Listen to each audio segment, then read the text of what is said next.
Okay, we're getting ready to take the top end apart. Basic hand tools, metrics, 90% of it's metrics, and a towel, save your fender well and keep bolts and shit from falling down in there. But this here's 8mm. Take it out, pop that little dude off like that.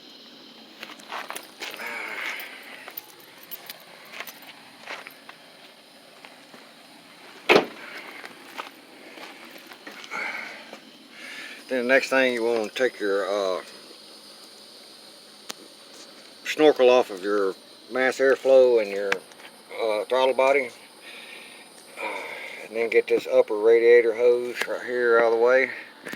Simple clamps, flat blade or a 8mm on the clamps there, and then we go from there. But you want to get this out of the way right here, so that you can get to this right here. And then you're also going to get to, it's should be 3 bolts, which I've already taken that one out, and I've taken this one out over here, so I got one right in the middle on the bell housing. Okay, and remember, they're 15mm. Once you get that out of the way, you see these right here?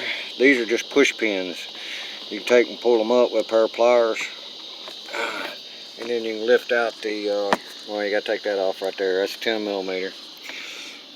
You can lift the upper shroud off, and then use a big wrench, put on that clutch pan. Alright, there you go.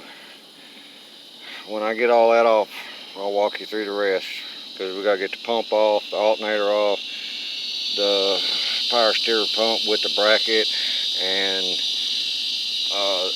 belt tensioner. But we're going to leave 90% of that on. We just want to get the fan blade off so that we can get in there and break that harmonic balancer bolt. Leaving a belt on it helps.